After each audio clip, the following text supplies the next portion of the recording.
Artis Ruben Onsu akan bantu membiayai persalinan Irma Suryatin, istri dari mendiang Sapri Pantun yang baru saja melahirkan anak kedua berjenis kelamin laki-laki pada Sabtu, tanggal 15 Mei tahun 2021 malam.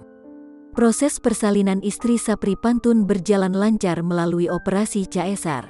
Kabar bahagia tersebut diketahui dari unggahan Instagram Sapri Pantun yang kini dipegang oleh sang adik, Dolly. Dalam unggahannya, terlihat wajah mungil anak kedua Sapri Pantun. Tak berselang beberapa lama setelah dia mengumumkan soal kelahiran buah hati Sapri, Ruben langsung menghubungi Dolly. Dia pun mengaku terkejut saat suami Sarwendah itu menghubunginya. Tiba-tiba 5 menit kemudian Ruben telepon, tanya, kok enggak tanggal 18? Saya jelasin itu karena ada kontraksi, flek, kan?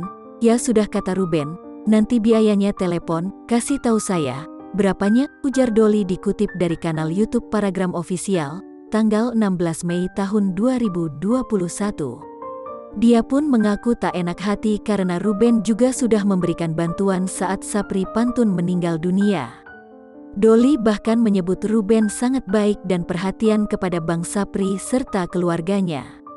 Kan, sudah ada sedikit dari koh Ruben kemarin, masih ada saya simpan. Cuman Ruben bilang, sudah nanti bilnya foto, tutur Dolly. Namun ternyata, suami Sarwetna itu tak hanya membiayai persalinan Irma, tetapi juga obat-obatan rawat jalan yang diresepkan oleh dokter.